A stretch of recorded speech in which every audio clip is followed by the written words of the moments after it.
Like 29, depending on what bow I shoot. What is our situation, Dad? What is your drawing, Greg? That's your. Could have been the nude gay art show that took place in my room last night. That's why I'm tired. I don't know. Might be. Could have been any one of those things. Could have been any one of those things. Literally. I think you are. You would be the Vince Vaughn character in that movie. Just freaking scarfing down crab cakes. Someone's got to pay for lap dances for the big guy. Are you saying that I'm Todd? Might be. I'm a painter. Oh yeah, maybe. Oh geez, that was the other one. Oh, I was I'll thinking make of. you something nice for your birthday. I was thinking of Zach because you have so much energy. Any other day but today, right? We are decimating the population, Jeremy. All right, we're live, so let's just.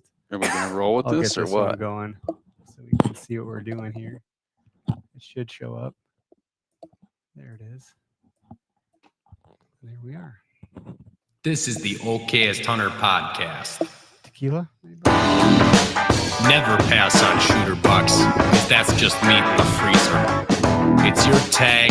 You hunt how you want. I can This try it, is Okayest Hunter. but I don't have to like it. That's Eric, do you want tequila? I know your throat's not feeling so. that might help. Maybe it'll help. Might- Fill her might up. help. Just Now, see you what were happens asking there. about the bow earlier. Like, I don't know what the draw length is on the bow, but I can tell you what pound test is on my fishing rod right now. What pound test? You got on it your all fishing rod right stringed now. We're up? not gonna make this a fishing podcast, but it's okay. There's 8-pound braid on there. It's fine. Oh, I dropped the cap. Yeah, Well, Guess we got to keep pouring. you got time to figure out that other one. that's right. I got time. Plenty of time. Cheers to Cinco de Mayo. Cinco de Drinko. There you have it. Oh, This should be a smoother tequila. I lost the I don't cap down care. there. I'm not gonna. Can I get it? Let's get a nose full of that. Oh no, I'm gonna fall over. Oh, got it. Okay. yeah, So, that's a no for me, dog. it's a sipping tequila and it's a Blanco. No, it's definitely sipping. Not asking you to do shots. Oh yeah, it's a little. It's got some salt to it. Uh-huh. It's not bad though. And if you like licking the bottom of floor mats, I guess it's okay. It's not a bar rake shot. So Holly's dad's got some really nice tequila. Like it is a sipping tequila, and it is like bourbon, high quality bourbon caliber tequila, where you wouldn't mix that with something. You just drink it out of this like saucer or something. It's really weird, but it's freaking delicious, super smooth. I was like, wow, I'm surprised that that's tequila. To me, that's right on par with Malort. No way. Way. Malort? Malort. Come on. This is, what is this even called? I don't Don care. Julio Blanco tequila, 100% de Guave. Good for you. Malort my arse. Yeah. You boys ever been to Mexico? Nope. I'll take this over No Malort any shit. day. I So will. next I time, would drink we'll do this over and Malort. I will Oh, say they were that. next to okay. each If they were other, next to each other, You'd run the other This- way, but you'd have to. but I would have.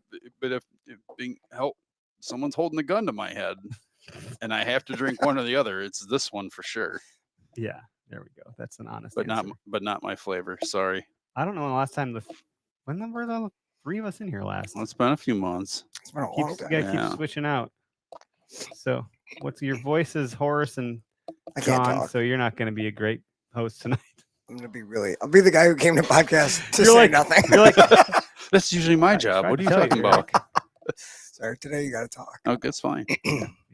sorry, you're coming here anyways. It doesn't help that I, operate on coffee all day, so it keeps me going, and that does not help. I No. don't think much Caffeine helps. does not help your Mm. Could have got voice. you some honey or some tea. I've been doing the little herbal tea with honey in the morning. That helps for like the car ride, and then as soon as I get in my classroom and start yapping, Game over. there it Little, goes. a little bit of lemon and ginger root. Ooh, Boil some water, throw some ginger root chunks in there. It's a little spicy. you- I will yeah, tell you. yeah. You got to be real careful with ginger root. I've done ginger root shots. You juice it the and ginger will get but the old tummy you going. do a shot of Get ginger things root and moving. you flush out your system. Oh, and yeah. It's like you start sweating all weird, but then you feel really good actually. Some dude at some holistic place a long time ago to get Yeah. smoothies he's like, "Do you want a shot of ginger root?" I was like, "What?" He's like, "If you're not feeling good, it'll help you." And I Mhm. was like, "I mean, I'll try anything, I guess." I was like, "Oh, what the just happened to me?" Ginger root and Crazy. half a lemon. Squeeze it in there. Is this one any better? This is a trapper. If you got a problem peeing, it'll take care of that. It's a diuretic, man. Damn, That's that much thumbs up. sharper. Oh, okay. That other one you had, you could barely cut paper with. This one's more for show. I don't know. Yeah, Very shiny. for show. Very sharp. Actually, the Trapper is it's a pretty classic knife. 2 different blades. That's a larger version compared to the one I'm used to seeing. They made a smaller version too. Oh, okay. I don't know. It's good. So boats coming together, coming apart, going together. It's coming apart to go together. Center section of the floor is out. I have to track down some rivets and a rivet gun. I got to track down some plywood that's 7/16 of an inch thick, not ½ inch, not 3/8, 7/16. Why?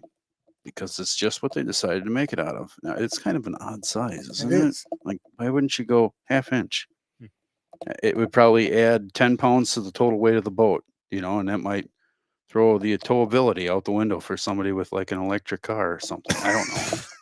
Jeez. Sorry, Prius. You're not taking I, this. You I know, never no, hit you're not our. taking this I didn't boat. hit our music because I just didn't want. I didn't want to. That's fine. You don't I have have to. to talk over it, but we are this damn thumbs up thing.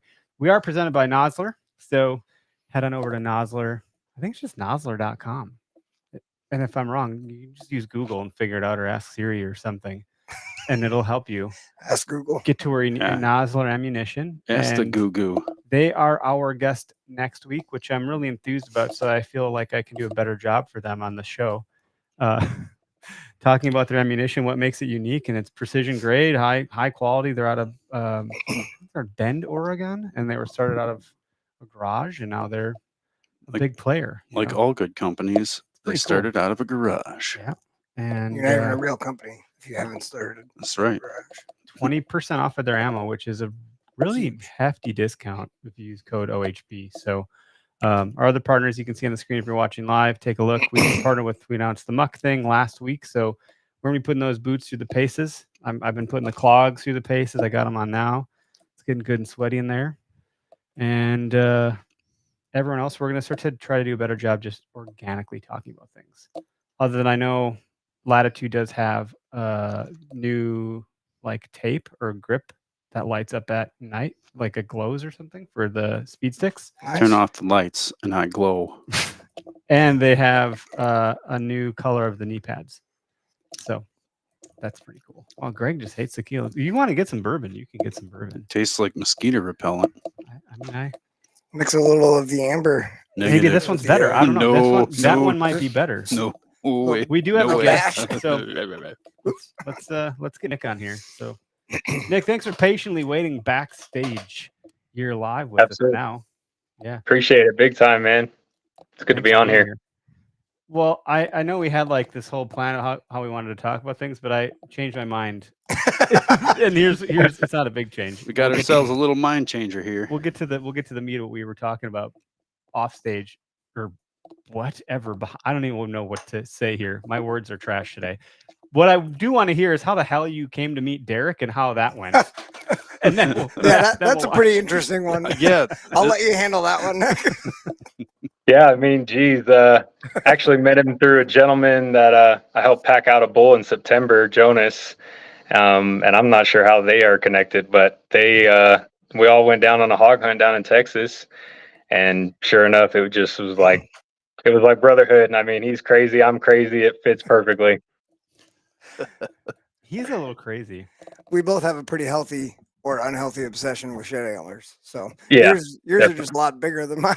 Well, you do pick up your occasional moose paddle. Yeah, haven't got one this year, but we did share some photos. Nick and I. He'll tell you where he's from and whatnot, but finds a lot of really nice elk sheds. So I was geeking out and like, Nick, show me all the elk sheds you got. And man, I think we went back and forth while we were hog hunting a little while. Oh, It was pretty cool. What's funny is I love whitetail sheds. I have never picked one up. Chad picked up one when we were running the dogs, and I was just geeked out, man. I mean, I love those things. Yeah, you'll have to let us know if you ever make your way to the Midwest. Not saying we'll get one, but we sure as hell take you for a walk. Mm-hmm. Yeah, oh yeah. I don't mind walking one bit. The flatland will be a lot easier for me. Yeah, Yeah, no doubt. Just we'll find a nice swamp for him. a little different A terrain. little different terrain.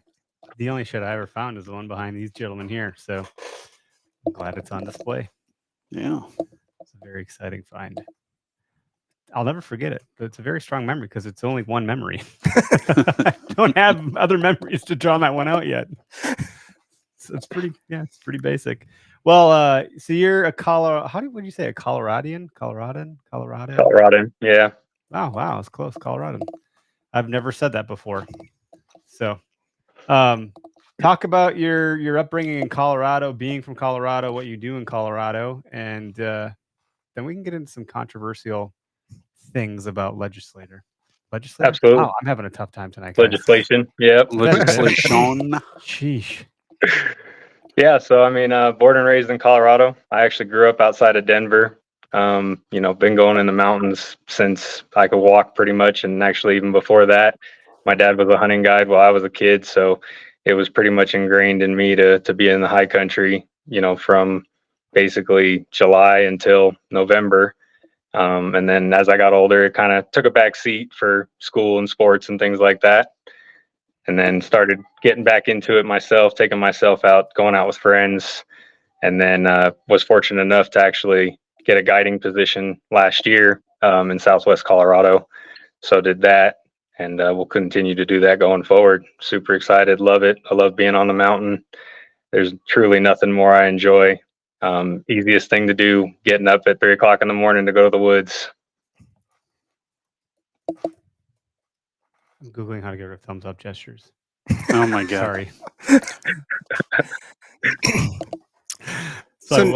So Nick, with your guiding this past season, do you want to tell us a little bit about how you got into that, who you're guiding with, or what that kind of looks like?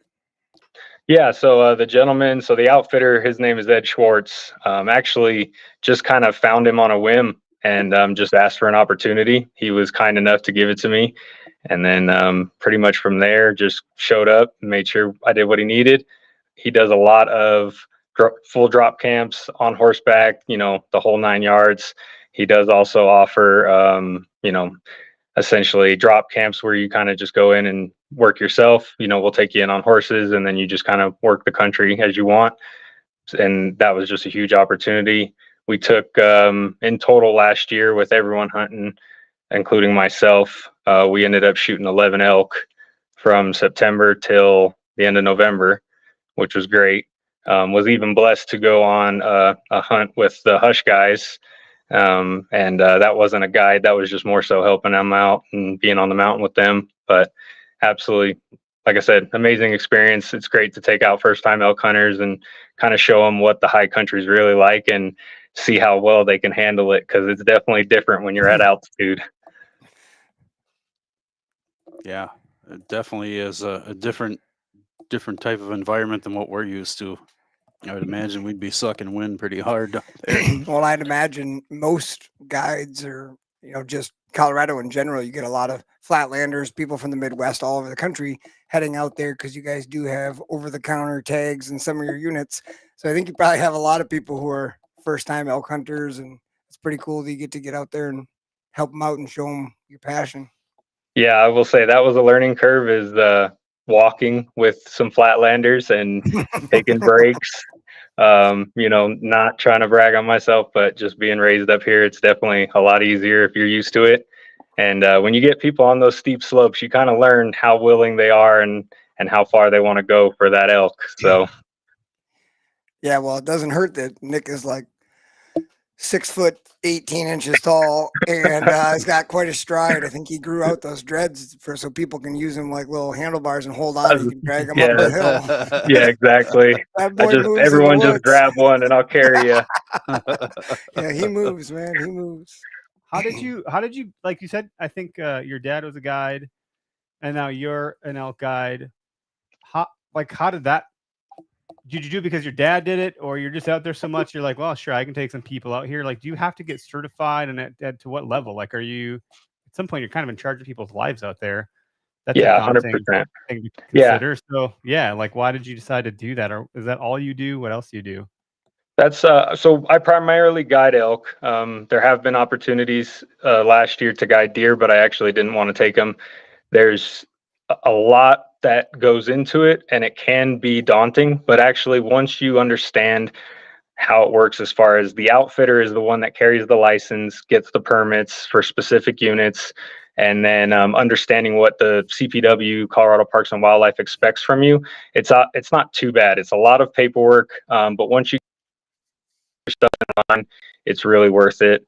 And basically into it when, I mean, essentially when hunting wasn't the hugest thing. I mean, it definitely wasn't as popular as it is now.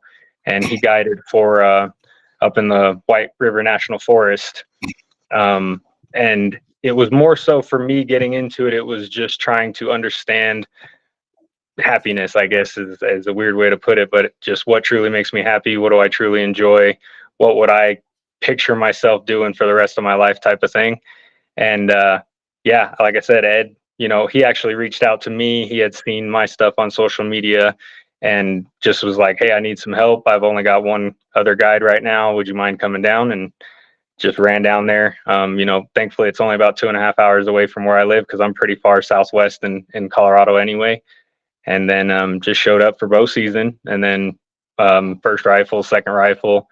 And then after that, it was the hush hunt and then my 4-season cow tag. So, but yeah, it's so much more than, a weekend trip or a week trip or whatever. It's lifestyle for me. I everyone tries to do it for the meat in the freezer. But it's also just so much of figuring out who you are on the mountain and how tough you can be in some of those situations. Second season, we had probably about 2 feet of snow come in on us overnight. We were camped at 11,000 feet. The canvas tents are sagging, everything's soaking wet, and it just makes you really grit your teeth and judge how much you want that opportunity, how much you want to be there. While that's happening, like while it's, so you wake up, it's 2 feet of snow. Are you in that moment going, oh yeah, this is what I signed up for? Like, are you like, some people might be like, oh man, this sucks. This is so hard. Are you like, yeah, bring I it love on? it. I love the hard work. I love the challenge. Throw anything you can at me on the mountain. It's just, again, it's like, who am I going to be today when I wake up? And am I going to show these guys what it's about and how to get it done? Or am I going to kind of wuss out and be like, oh, you guys can stay at camp? Like, no, we're going out. You guys are here to hunt. You paid for the hunt. Let's go. Yeah, except for when there's a couple of big old Wisconsin cheese curd eating boys going, I just want to sleep in. Did that happen? Thankfully, I had No. 5 hunters in camp second season, and all of them were great. The older gentleman, Rick, actually, he struggled a little bit. The altitude definitely got to him pretty quick. But honestly, all of them, every single morning, we're up at 3 a.m. We were making breakfast, hanging out. And then it was like, all right, you guys are going to follow me here. I'll set you up there. And then you guys are going to come with me the rest of the day, and we'll meet up in the afternoon. Didn't hardly hear much complaint other than like sore knees, sore feet, stuff like that. But they wanted it bad. So that was awesome. It's cool. It's really cool. Yeah, I mean, when you're out there doing it, you're like, well, might as well go do it. Like, you're not going to have an adventure sitting at camp. I mean, you might, a bear could stroll by or something, but like, Well, yeah, you would go do the thing, like if you're there. and it's very different when you do like pack in drop camps, right? Yeah. Like rather than back to the truck and back to the lodge Right. kind of hunts. It's a very different hunt. So Nick, I'm curious, does your outfitter have property out there, private, or are you guys hunting public property? How does that It's all all work? public. It's all public land. It's 79, 80, and 81, which 80 and 81 just started turning into draw for certain seasons. And then 79 was already draw for a couple of seasons, but you can still do OTC rifle second and third in 80 and 81. So, but yeah, it's all public land. We went back in about 8 miles from the trailhead on the horses. And yeah, like you said, when you get in there, it's not as simple as just getting out.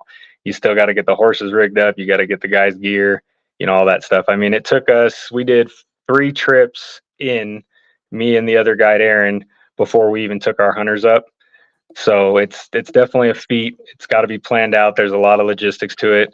And you got to make sure people are comfortable sitting on a horse. I was just going to ask that. How many first timers do you get out there that have never been on a horse? Quite a bit. Yeah. It's kind of intimidating. surprising. I mean, I don't know. Colorado, you raised around livestock. I mean, it's country out here, but it definitely is surprising how many people have never even sat on a horse, for even just a little bit. and then let alone getting them on a trail that's got steep cliff edges and steep terrain in general. It definitely it makes you question what we're all doing up there. I can see that. I'm one of those people who's not used to being on a horse. I So- sat on one and I rode one young as a young kid, but I've had more experience with dairy cattle than anything, growing up by a farm and everything. So, and working for a farmer, but that farmer didn't have horses. My cousin had a boyfriend at the time, and his family had horses. So we'd climb up on the horse and go for a ride around the pasture. I've done an odd amount of horseback riding. Adam, I can't even count how many. I've been on a horse a lot. I don't know how that's possible or why that's a thing. That actually surprises me. My daughter did horse Things lessons. you didn't My know young about Eric sister Clark. Holy did shit. horse lessons. I just was like around horses, but my aunt had horses. There's always horses around. I wasn't particularly fond of riding on them because they all have. So there's a small story. I was in northern Wisconsin at my aunt's place where she had horses, and she's like, "Well, you can take this one out." And there's a trail through the woods over there, and their driveway was like a 2-mile long driveway kind of deal. And so I get on the horse and I'm like, all right, cool. I'm going to go on a ride on this freaking huge animal. And I was by myself and I'm like, I've never really done this before. I think I was like 16 or 15. I think I was 15 or 16 because I remember also learning how to drive stick in that 2-mile long driveway. And it was like the best time of my life. And this horse, though, he got far enough away from the other horse and they're really close, these two horses. So the other one started making some sort of horse noise, neighing. And then the one I was on, started making that same horse noise. And I was like, no, we're going this way, pal. Like, we're going. He's like, I don't know who you are. You're 15. You don't weigh shit. And we're going back to my buddy. And he decided to go back to his buddy. There's like a trot and a canter. He was he was galloping. That's great. I don't know if you've ever galloped on a horse. It's completely terrifying, and I wasn't ready for it, and I held on for dear life. But once he got back by the horse, it's all good to go. Like, he was That's fine. where you got to start using your body as a shock absorber. He was a dick, man. That horse was not nice. He knew what he wanted. We got far enough away, and the other one did the thing, and then he did the thing, and then he was like, no, I'm not listening. I'm running back to my friend. And I was like, that was terrifying. That's the only time I've ever galloped on a horse. Not by choice. That's great. I think I've had Yeah. one experience on a horse. Sorry, Nick. This is a short It's a one. good component of hunting out west, though. Well, I had a question. Yeah. I had a question for Nick about the horses, was where I was trying to go with that. But I think I was like 6 or 7, and we went to a friend of my dad's place, and they had some horses out there. Yeah. And it was a summer day. It was like really hot. So he's like, well, I'm not going to put the saddle on. It's too hot. Why don't you two kids hop up on Bareback there? it. So I got up on this horse, never been on one, bareback, sitting with his daughter. She's 2 years younger than me. And he's walking us around, and all of a sudden he starts chuckling, and he just slaps it on the ass, and the thing takes off, not fast, but like galloping. And I thought I was going to die. Bareback, I'm bouncing up. Get me off of this thing. You don't have stirrups to put your feet in No. to rear up on your legs. She and was actually, shiny and slippery. I thought I was Yeah. going right over under those hooves. You can Yes, hold on to sir. the mane as tight as you want, though. That's like what you're supposed to hold on to. Well, she was holding on to it. I was behind her, so Oh, I was holding God. on to this little girl. Like, No, I mean, I grew up, like I said, around horses. I actually had a Mustang Appaloosa mix growing up when I was a kid. I think I got her when I was about 7, and then kept her till she passed away. And unfortunately, she was on her as all get out being a Mustang, and I got bucked off, I think, probably 5 or 6 times before I was 12 years old. But you got to get back up on them and let them know you're not scared, because they definitely sense the energy coming off of you. Yeah, they're an interesting animal. I mean, they'll bond with you like a dog, and probably even more so. They can Yep. be pretty loyal animal too. Absolutely. I don't get it. The people that are horse people, I'm sorry to offend you, but I don't get it. I think they're neat, and that's about as far as I'll go with it. They're really damn expensive to feed. Well, yeah, well, that's but they're the original ATV of the West. Oh, Yeah. for sure. Yeah. That was my question, though, is so if you guys were packing up 11,000 feet and all of a sudden you get dumped on with 2 feet of snow, does that change how long you can stay up there? Because the food for the horses, like them browsing around, does that impact how long you guys are able to stay up there?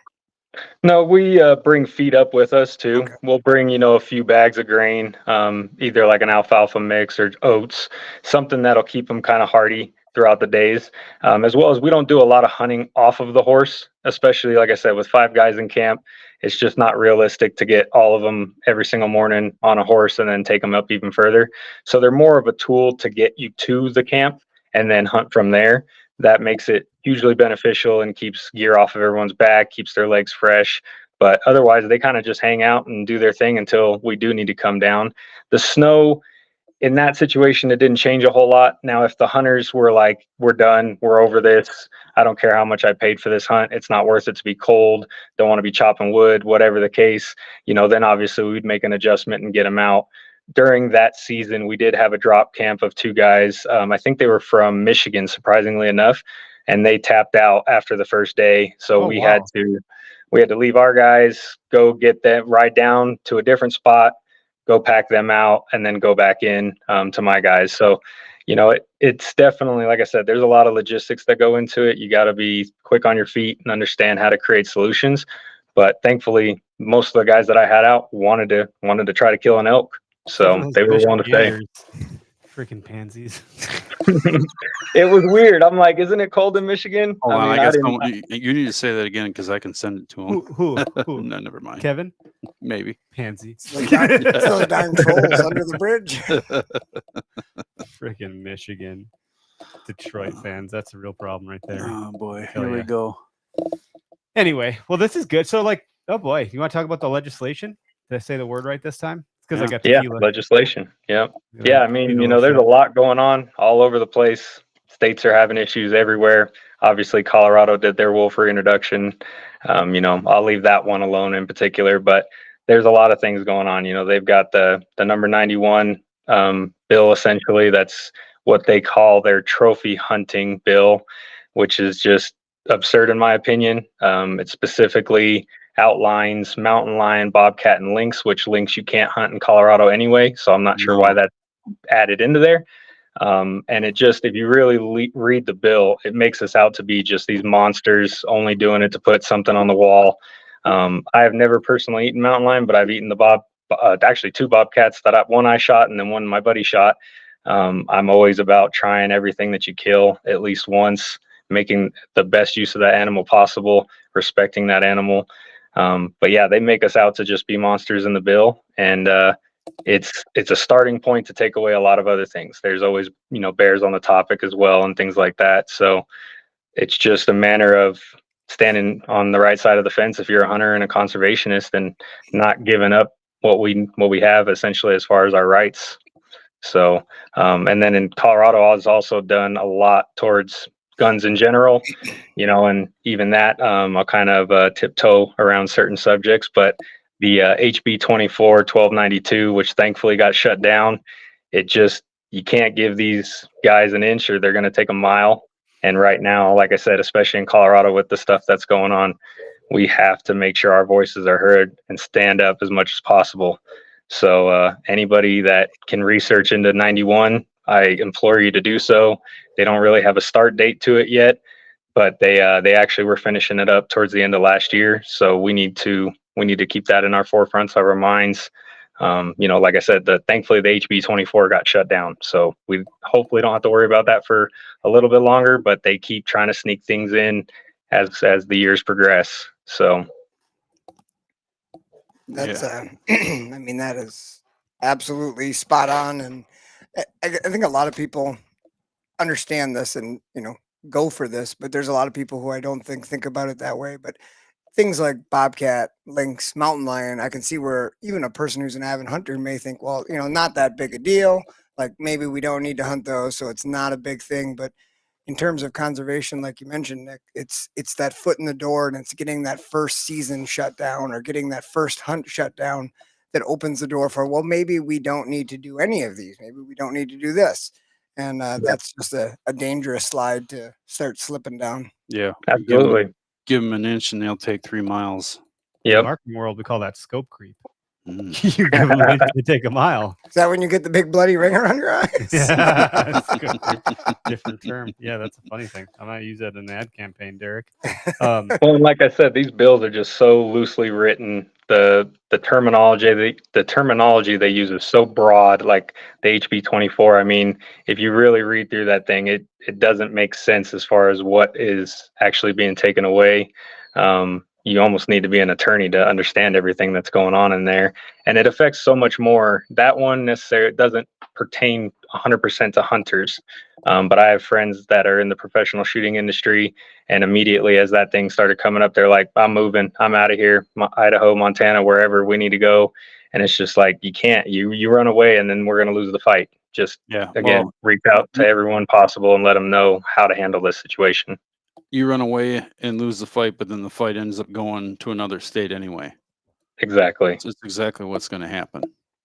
So, and we lost the wolf battle. Unfortunately, Denver, Boulder, Fort Collins, they kind of had their voices heard a little bit more. But I don't know if you guys have seen the stories. Obviously, it's not lasting too long. I It's think not there's working already too 2 or good. 3.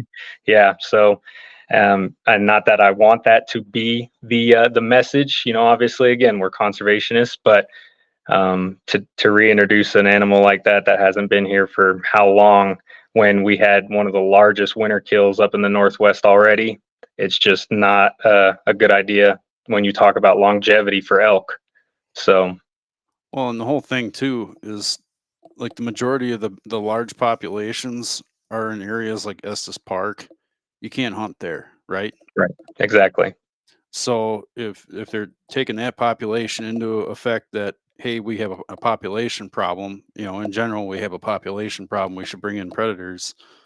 Okay, put them around Estes Park and see how well that works. Yeah. Yeah, I mean, it'll help clear out some of the elk. It'll help maybe move them on.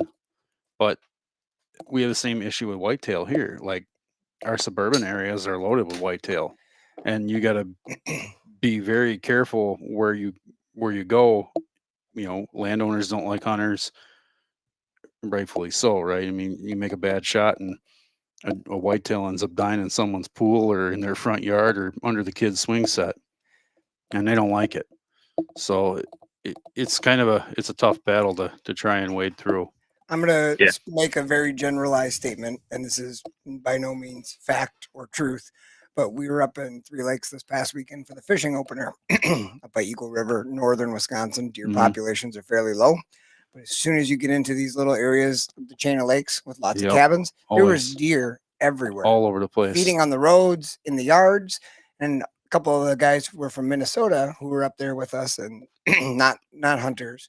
They're like, man, there's deer everywhere up here. And I was like, they're everywhere around these houses where there's people, Right. because the wolves don't come by the people. Not very Those often. deer don't live in the heart of the big national forest as much anymore, No. because it's danger. Why would you? There's bird feeders and there's no predation in these people's yards. So we probably saw 20, 30 deer Yeah, standing the biggest alongside the problem- road feeding in the shoulder. Biggest problem those deer have are people driving cars. Mhm. You know, I don't blame passersby. them. I wouldn't want to get ripped apart. Right. Crazy, man. So yeah, we'll see how things progress. You know, it's definitely, like I said, it's an uphill battle right now, but I'm confident that hunters can come together and really define what they consider conservation rather than letting these politicians do it for us. Absolutely. yeah, it's sad that we get these broad stroke. You mentioned like we just look like the bad guys out there and all this stuff, and it's sad that that's the case. And there's some hunters that don't make our job any easier for ourselves too. So there's that side of it, and then you consider the cats and like the bobcats and so forth. Like that's so close and akin to a house cat that people like draw this line of familiarity and cuteness to it, and they just think, well, you can't kill that. That's like Fifi over there. You don't kill Fifi. It's like, well, that bobcat would fucking eat you alive. You kidding me? Like, if you had one of those loose in your house, how fast you'd call animal control to put it up, because it'll eat Fifi. Okay, like it's not the same animal. Right.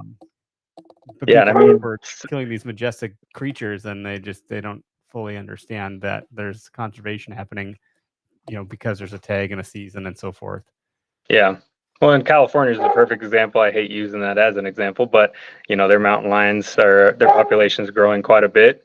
Unfortunately, the 2 Brooks brothers that were attacked recently, and one of them passed away.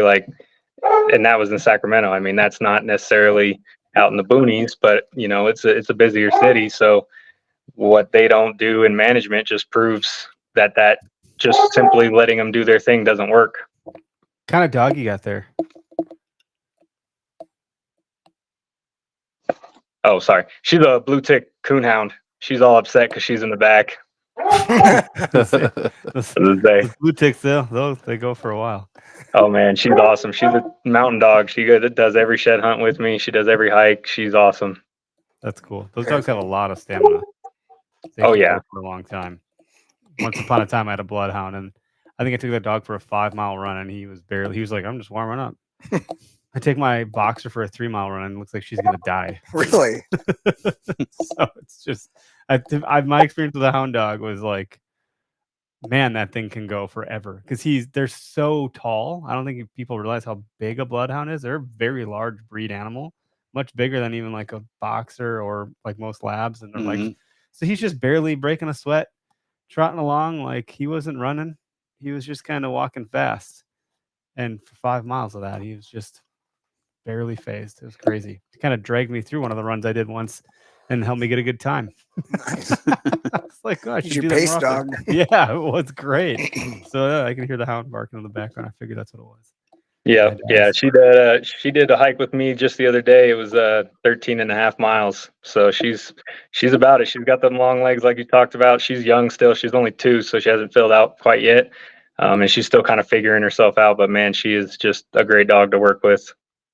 It's cool. How, like, what's on the what's I don't know what question I want to ask here, but I don't know what more can we do as outsiders? Like most of our listeners, I'm sure we have a few in Colorado, but like the folks that aren't from there, like what else can we be doing? What ought we be doing other than just like being good stewards, being responsible on social media, not looking like jackasses, like treating each other fairly and kindly? What else can we do from a legislation standpoint, if anything, with some of that other bill you had mentioned that just came, like you don't know when it's going to come to fruition, but they're working on another one. They keep inserting these vague bills, right? Yeah, I mean, essentially the biggest thing is education, teaching people and trying to help them understand why we do it, how it benefits not just us, but potentially the environment. There's so many examples of elk herds and things like that that don't get managed enough, and then they have to increase tag allocation because they're just not being able to sustain, the food source because there's so many of them. There's so many different projects, and obviously Rocky Mountain Elk Foundation does a lot as far as education is concerned. But yeah, that's the biggest tool we have. Talk to people, help them to understand it's not just about the shoulder mount on the wall. It's not just about the rug over the chair or whatever. I mean, there's so much more ingrained into hunting, again, as a lifestyle than just slaughtering animals. That's the biggest tool, even for people that don't hunt. That's why I love taking first-time hunters. A friend of mine, actually, that's a part of our group, Harnessed Adrenaline. He does a lot with CPW, and he does essentially what is their mentor program. So he'll take people that have never even hunted before, literally just got their hunter safety, maybe just got their rifle, have done maybe a little bit of shooting, and he takes them out and he kind of helps them and teaches them as much as he possibly can. That's a huge avenue to get people into it, to help them understand on their own 2 feet what it takes, what we go through.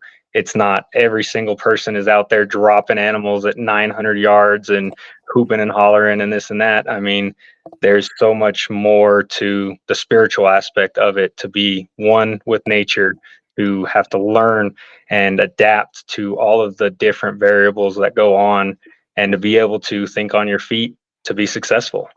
So I have a question for you that I think you're going to have a good answer to, and I'm asking you because I want to hear your answer to spar and train myself to answer this question, because it's not one that I think I would answer well yet. For the folks that might argue, the non-hunters, maybe the anti, but more the non, that might pose the argument of like, well, can't you just enjoy nature without hunting? Like, what about camping? What about hiking? What about bird watching? What about photography? Like, why you can we as hunters talk a lot about the intrinsic value of hunting, of, well, it's connecting with nature, it's being outside. It's like, yeah, you can do all that stuff without killing an animal. So I'm playing devil's advocate because I want to have a good answer for that question, because it is a decent question, but I have my own answer to it. I'm curious what yours is, and maybe you guys too, Derek and Greg. Yeah, I mean, I would say it's like it's a primal drive that all of us have in us. We all love drama. drama TV shows, drama movies, horror movies. Everyone loves that. There's a level of intensity ingrained in the human DNA that it just wants some type of, not violence, right, but some type of excitement, an adrenaline junkie type of hit, and it gives you that. It's again, it's you against that animal, understanding that that animal's entire job is to survive, and if you are going to go out and be successful, you need to be primal. As easy as it is, you need to be gritty, you need to be tough, you need to be able to understand that that is taking a life. It's not something to play with. There's, like I said, it's so spiritually in tune. You can enjoy nature, nothing's wrong with that. I love hiking, I love fishing, all that, camping especially, but that also doesn't necessarily play into keeping that public land public. Obviously, hunters through tags and ammo and all that stuff actually buy into, the land, and to keep our CPW officers out there working it, making sure that there's investments to research projects and things like that. So I would try to pitch it to people in that manner. Yes, it's absolutely great to go out with a camera and take pictures, but you also aren't getting the same benefit, I would say, as just sitting watching them come by you, as you are when they're on full high alert in that complete survival mode of, you're not going to get close to me. I mean, elk bow season, in my opinion, there's nothing like it. It is probably the toughest hunt that you can be on, and it will really test you, your ability, your mentality, 1,000% compared to, again, just going to Estes Park, driving around in your car and watching the elk run down the street. So That's a good. There's a rigor to it, to hunting that doesn't exist. Maybe photography, if you're like that's what you do for real. And I think of the guy from that movie Walter Mitty or whatever. Oh yeah, the snow leopard guy. That's a different level. That's not most people that are just picking up a camera to go walk around the trails. The moment as a hunter, the one thing that I always find fascinating is you're looking for the game trail off the main person trail. And as soon as you can spot them as a hunter, you know, that's all I see is game trails. When I'm out with my family hiking with my kids, I'm like, we're gonna go down this trail, and it's this adventure that you embark on the moment you step foot off the main trail. When you start going on these animal trails and you start to like go through thick stuff, down things, over things, this exploration happens to get close to the animal. In my mind, just being outdoors and observing them, it's always cool. But you're right. There's a different. I don't want to. It is adrenaline, but when you know when you're ambushing something, there's something else happening there chemically that I think is wired within us to do. And when you it does give you a higher level of respect for the animal. You get to know it more intimately. When you cut an animal open and you field dress it, you have a respect for where food comes from in a different way. You're connected to it, like literally to some degree, versus being so far removed. There's something to that. I don't know what that argument looks like or why that's important, but it seems like it should be important. One might argue that, well, that's why civilization and society has gone the way that we have, so we don't have to do that. But someone's freaking doing it. There's butcher shops. Like, you don't want to see that shit. That's gross, Exactly. but you're consuming it. So like, you should see it. And if you're a part of it, it's actually, when I say the word intimate, like understanding the animal's anatomy, not wearing gloves and getting your elbow in there and like pulling things and ripping stuff and like, it's not that disgusting when it's this intimate interaction that's happening. It's a bit spiritual almost. It's Not, butchering is cold and heartless and just slopping and shopping and go. It's clean. I mean, it's not clean, but they're precise about how they do things because they don't want anything to go to waste. It's commercialized. Like, I'm not going to cut up an animal like as you saw with the turkey. Right. There's going to be some waste there, or the many of the deer that you've helped me with, Greg. You know, I'm not that great, but I try to be, and I enlist your help so that I am a better steward of that. But just interesting arguments, and I think you guys have stuff to say. I'll shut up for a minute here. Well, I think the main difference there is those other activities get you into nature. Yep. But hunting makes you part of it. You're part of the food chain. That's the intimacy. That's a freaking quote right there, Derek. It's like, well, you're sitting in a tree stand, and I've done this 1,000 times. When I was younger, anytime I heard anything, I would get that adrenaline rush, right? Oh my God. Get excited. And as I got squirrel, older, whatever. I can watch deer now easily, but as soon as you decide, even a doe, as soon as you decide that you're going to harvest that deer, then it starts. Like you're heightened. All of a sudden, it's a totally different feel. The adrenaline. It is literally like Nick was mentioning. It's almost like in your DNA that hunter is there. And like as soon as you make that decision, I'm not just watching, but I'm going to partake in being one. Like Something else happens in to you. this, it's a totally, and that's why you get that feeling after you've harvested an animal that can't be matched anywhere. It's a fight or like flight feeling. in you. Yeah. And it's there. And I I don't- think you it's in guys ever- everyone. They're just a little bit afraid to unlock that and they don't know what it looks like. So that's why like the education part, Like, have you guys ever it's a been in a great fight? avenue. You guys been in physical fights, Mhm. right? Same feeling almost. Yeah. Like if I'm just gonna spar with a punching bag, I can go punch all day long. The moment I know I'm gonna have to like hit another human being, I start to like lose control of my extremities in a weird way. You're like going outside. It's like, whoa, what is happening? This is getting weird. Like I know I could normally throw a punch, but now that I'm gonna hit someone, like I don't know that I can. That's the fight I'm or not sure flight. it's gonna happen. It's a fight or flight instinctual thing that takes over, and I don't know if that's what we're addicted to here or what, but like there's something to it, and it's very special and unique, and I think it's something that most people like. I think if you don't experience that, you're probably a little bitch. Like, and I don't mean that in a very negative way. I really mean like Uh, I really do mean. Yeah, you're It probably sounded like a pretty negative one. you're probably sounded a little like negative. you're probably like a Nancy or. I'm not doing myself any justice No, you're yet. not I'm helping going to yourself get there. I'm there. going to get to where I'm going with this. But you can't handle adversity really well if you've not dealt with something like that. I Yeah. think your threshold for adversity is super low. Like your feelings are going to be hurt really easy. You're going to give up on things. Like life is hard. You're a victim. I think gosh, I really am not doing a good job here. But if you're a getting there. hunter and you've challenged yourself against odds, against weather, against tumultuous terrain, and you've taken animal, you've field dressed it, you've dragged it out, you've carried it out, and then you've cooked it. Like you're tougher now. It's Like a satisfaction. you just are you can't- generally you got some grit. You rolled your sleeves up. You did something. You accomplished something. Like in the modern world and society, the people that would say, "Well, you don't have to do that. Why should you?" Because you don't have a good sense of accomplishment otherwise. Like I don't know. Carpenters have that. They accomplish things. They have challenges in their day to day. Like maybe they're not a hunter, but they probably are a little bit harder than most, or plumbers, or tradesmen. I think the keyboard folk of the world, the knowledge workers, probably crave hunting more than maybe the other guys. I don't know. Maybe not. Maybe Well, I'm it's just funny, talking out of my ass now. like, for me, I always get people that are like, "Oh, well, I don't like hunting and I don't, want to take part in it." And that's fine. That's your choice. But then as soon as I have elk in the freezer, they're like, "Can I get some jerky? Can I get some burger?" Well, so you're okay still, that concept of being okay of someone else doing what is essentially the dirty work, as long as you don't have to be the one to have to handle that. And Reminds me of that's reminds me of like the Hunger Games to some degree. Like you have this elitist class that's like, I'm not going to go into those fields and pick that stuff or do these things or hunt that animal, but I want to eat all the best stuff and do all the best things. Like you want to have exactly. the best meat. That's elk. I feel like what's better than elk? Is there a better meat than elk meat? What would it be? Not Bison's my great. opinion. Yeah, I mean, Oh, bison's awful good, Okay. but I do love elk.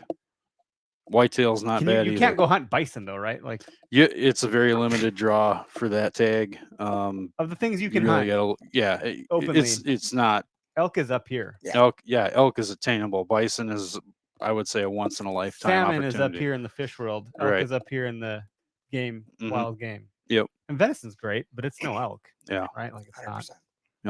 I think so. To that end, Yeah, Nick, you've kind of aligned yourself with some folks. From what I understand, you guys got your podcast and whatnot. Like, tell us a little bit about Good. the harnessed adrenaline and the folks that you've kind of partnered with. Yeah, what are you doing Yeah. with that? absolutely. Yeah. So that's my buddy Charles. Actually, I consider him a brother. We've known each other for, I think, 22, 23 years. Elementary school, middle school, high school, the whole 9 yards. And he kind of asked me if he wanted to start something up like this as an education and outreach to really show people, again, a different side of hunting than just what they portray us as. And thankfully, we've brought on a couple other people that are tremendous to the team. JMO, like I mentioned before, he does the guiding for CPW. We also have Ian, who's a cast and blast guide up northwest outside of Glenwood. And then Charles and I, Lane and my buddy Cookie. And we all kind of touch on everything from, again, the shed hunting, waterfowl, small game, upland bird. I mean, anything that we can do in Colorado, we take part in. There's not much of an off season for us as far as it's concerned. And that's the other beautiful part of hunting is there's so much to experience. You don't have to just focus on bow hunting elk in the rut. You know, there's of course deer, mountain lion, bear, pronghorn, but then even small game, you know, coyote is great predator management. And then you get into the birds. And I mean, waterfowl has been a huge growth for me. It's a completely different hunt, sitting in a blind, laughing, being loud. You know, you don't have to be super quiet. Although I do catch myself looking up a little too much, and I'm sure that causes some birds to flare. But you know that, and even in there's so many different species that you now have to educate yourself on. Okay, well, you can only get so many of this, so many of that. Don't shoot these. It offers a huge, again, opportunity to learn and educate yourself beyond what most people know and understand. And that is our biggest tool with Harnessed Adrenaline, is just trying to pitch the outside portrayal of hunters and how we can change that to benefit everything going forward. So. And how often are you guys recording episodes? Where do we find them? How do we follow that kind of stuff? Yep. So at Harnessed Adrenaline on Instagram, Harnessed Adrenaline on Facebook. We have www.harnessedadrenaline.com as our website. And we do podcasts Thursday night, usually are uploaded either that night or first thing Friday morning. You can find those on Spotify. They're also on Apple. We haven't gotten to the YouTube side of things just because we don't record any of the video, but we're working our way towards that eventually. We're all kind of spread out. So I'm pretty far southwest. Charles and a couple of guys are like Grand Junction area. And then we have Glenwood and then Denver. So it's kind of tough to get everyone together for, you know, once a week. But, you know, it's just more so that, okay, you have this to offer. Let's talk about that. They had a podcast recently on fishing primarily. You know, we were able to do a podcast at the Colorado Hunt Expo and, you know, just talk about random things and have different people on, like you guys are having me on here, which I appreciate. So it's just, you can find us pretty much anywhere. I mean, like I said, at Harness Adrenaline on Instagram, especially, and then all of our individual pages are all linked there, everything that we have going on and what we're doing. So. Very cool. Cool. That man. is cool, man. 4 of you doing a podcast. I can attest to having 3 of us. It's hard to get everyone in the same room at the same time, or virtually or otherwise. And everyone's got busy lives. And it's cool that you have a dynamic group like that can speak to different things. I think that's a nice collection. I wouldn't say, well, maybe it's eclectic, but I don't actually know the definition of that word to be using it properly. So someone just commented about the Blanco tequila, and maybe you want to pour another one because I actually do enjoy it, Greg. Good. The other one is not as good as this one. I don't know if that's true. That's subjective. It's got more. I'll let you know. More something to it than this one's a bit smoother. The blue bottle that you see in front of us is a lot smoother than the other one that's in here. So, wow, you really did a healthy pour for just trying it. I thought you were going to take a sip. Now you're stuck with it for a while. It takes me a while to try things. I've got to really get a handle It's on like it. my wife. It takes me a while. Holly will I remember at our old house, I found like some cabinet thing that I refurbished. I sanded it down, restained it, painted it white, put it in our kitchen. It was like a nice island thing. It was more cabinet space, and it was really nice to have. And we put it in the kitchen. She's like, I hate it. I don't like it there. She walked out, came back 10 minutes later. She goes, oh, I do like it there, actually. It just takes me a little while to get used to things. I got to see it a few times. Like that was the weirdest thing in the world. That still happens to this day. So she might need to have a tall pour to get to like something to come back 10 minutes later. You know what? I do like tequila. 5, 6, 8, 9, 10 sips. I think I'm gonna like it. How's your throat like it? Yeah, we're rocking. I'm ready to sing a song. Yeah, the alcohol is doing it. Really helping. Yeah, there we go. Just strip it down. You don't want to hear me sing a song. Good. No. Just ask my kids; they'll tell you. No, none of us in here, I think, would be. I mean, I don't know. You know, Nick, maybe you're a great singer, but I'm not. No, I'm not in gonna the even ask slightest. Greg. No offense, Greg. It's fine. Never pegged you as a singing type. No, it's all good. Yeah, I wish we would have had a couple more days in camp together down in Texas because it was really good to meet you and Cookie and chasing those hogs at night with the dogs. That was quite an experience. I liked it. That Yeah, was what's intense, y'all's- man. What was y'all's favorite memory at doing the hog hunt stuff? No one got Probably one with the bow, right? No. No. So Cookie got his first. Actually, he ended up shooting 2.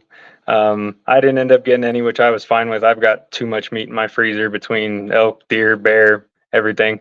So I wasn't too upset about that. But I mean, honestly, the first night was just amazing. It was so funny when everyone showed up and we just got to. It's kind of that like you expect it to be a little bit awkward. We're all meeting each other for the first time type of thing, but it just clicked. It was so funny. We couldn't stop laughing.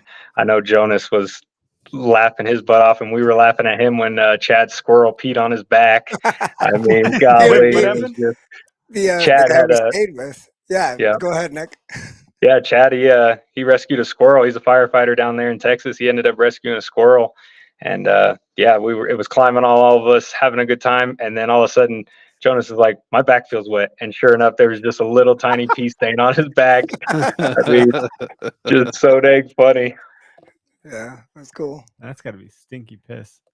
And then sadly, those guys left before we started racking up some pigs. So Ah. they had to drive back to Colorado. I think you had some shed hunting stuff planned you guys were doing. So Yeah, getting it ready. was short lived, but hey, we'll have to do it again next year. Absolutely. I'm always willing to travel. You tell me when to show up. You tell me when to show up for whitetail sheds, bro. I'm there. There we go. Cool. Nick, you had something about a triple with Hush for an okay. Yeah, I mean, let's end on an okay note. Yeah, yeah, an okay note. Yeah, the triple is actually obviously on their YouTube page and everything like that. And that was at a crazy, crazy hunt. 3 bulls in one night. Matt, Jordan, and Eric, all 3 of them knocked down elk. And that was a long night. They ended up going back in, I think the next day or the day after with horses to finish everything and get all the meat out. But that was an intense situation of, the 3rd season hunt was kind of weird. There wasn't a lot of snow. The water wasn't really frozen as far as in the creeks and stuff. So we kind of went up high, basically at tree line, located these bulls, and then Eric made an absolute amazing game plan to get us close into them. We had to do a little bit of driving and hike over this ridge that was essentially 13,000 feet, drop into them, and just wait for them to come out of the tree line. And then, yeah, they hammered them. I mean, it was, I keep calling it organized chaos because there was an absolute amazing plan put in place. It was executed perfectly, but it was also chaotic keeping up with who's shooting what bull and where they're going down. And yeah, that was crazy. And then to top that, we went on a 4-season cow hunt, a bunch of us, and shot 4 cow elk in 24 hours, 3 cow elk just on Thanksgiving morning. Wow. So What part of the story feels like an okayest moment? Because it sounds like everything went great. I think he's saying it was all I'm okay. waiting. I was waiting for the punchline of like, oh yeah, and then Something one bad of the happened. elk fell down the hill and took one of the guys out, or like, yeah, right. no, it just No. sounds great. What am I missing? I don't know, man. Last year was a dream to say the least. I don't know why. Everything, it seemed like every single hunt came together. It started out with Jonas, and I credit to his energy and what he put into it. It started out with his bull, and then it just progressed from there. I mean, it was unbelievable the year that we had as a group last year. It'll be hard to top.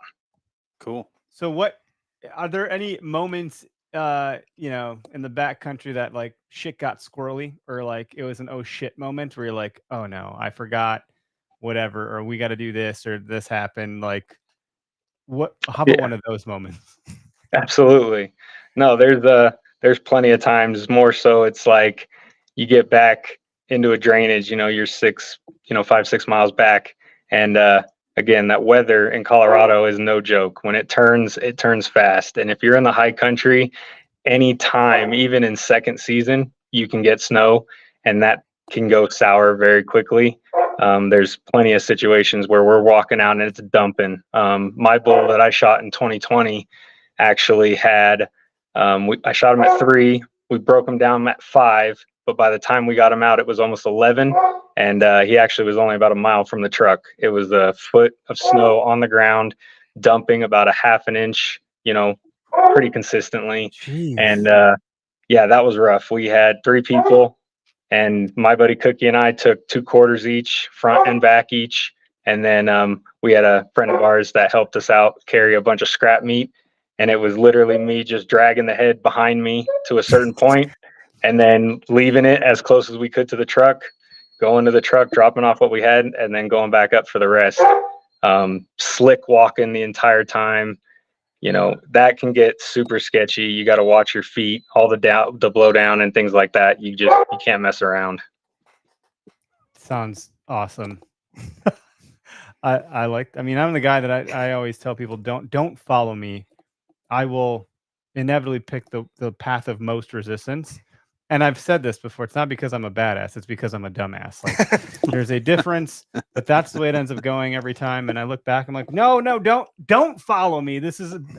I once in Oregon, we were going to Cannon Beach with my cousins, and we had a cooler full of stuff. It was all heavy. We park, and I'm like, all right, I'm going this way, is the fastest way. And we go through all this shit down this like gully, and it's all these like big tumultuous rocks, and like there's like thistles, they're scratching us. When we get to the other side, and my cousin's like, there's a freaking bridge right there. I was like, what? I told you not to follow me. Like, don't follow me. Yeah. I guess there is a bridge. I didn't see the bridge. Like, I have a bad habit of looking at a ridge or a drainage and being like, we need to go there. And just continuously walking in one direction without paying attention to the fact that we got to hike out. So It was a cool idea in theory, but now we're here. Yeah. And we got to get back. Yep, exactly. It's already 2:00. We're not going to be back anytime soon. That's like last week. Penny's just riding her 2-wheel bike now. So we went on the first big bike ride. She went down the big hill by her house, did the brakes, good to go. She was so excited, Dad, let's go. So we started going. And every street we crossed, finally we crossed 4 or 5 blocks. And I was like, Penny, remember, we got to turn around and go all the way back. Do your legs have enough power? And the look on her face was like, are you for real? We got to go back. I've been there before. You know how many times we take bikes places and I have to carry them back? Almost every time. Every time I see a story, you're walking with a bike in hand and kids are running in front of you. Yeah, they're like, Dad, I'm done now. I'm like, damn it. I knew this was going to happen. I'm like, we're going to walk to the park. They're like, I want to ride my bike. I'm like, no. Every time I have to carry your damn bikes. I got to find a system. Clark's just doing bicep curls with Bicep bikes. curls Oh my and bicycles. gosh. But Dane learned how to ride 2 wheels. What was it, last week? Yeah, I saw you post. Congrats to Dane. Yeah. Well done, buddy. Yeah, he's not figuring out the brakes that great yet, but he's figuring it out. Yeah, he's figuring it out. So that was a very exciting moment. That's what car fenders are for. As long as it's someone else's car. I never had brakes as a kid. Yeah. Well, Nick, good to meet you. Thanks for hanging out on the show. Happy to follow you guys in your adventures, what you got going on. I hope there's an opportunity where I get to meet you at some point in the future. Yes, likewise. Absolutely. I appreciate it big time, guys. And yeah, you ever come out this way, we'll definitely get you onto something. You just let me know when you're coming. Cool. Rock on. Well, I'm going to end the live broadcast. And if you want to stay on for just a minute here, we can just debrief for a quick sec and we'll all go on with the rest of our evenings.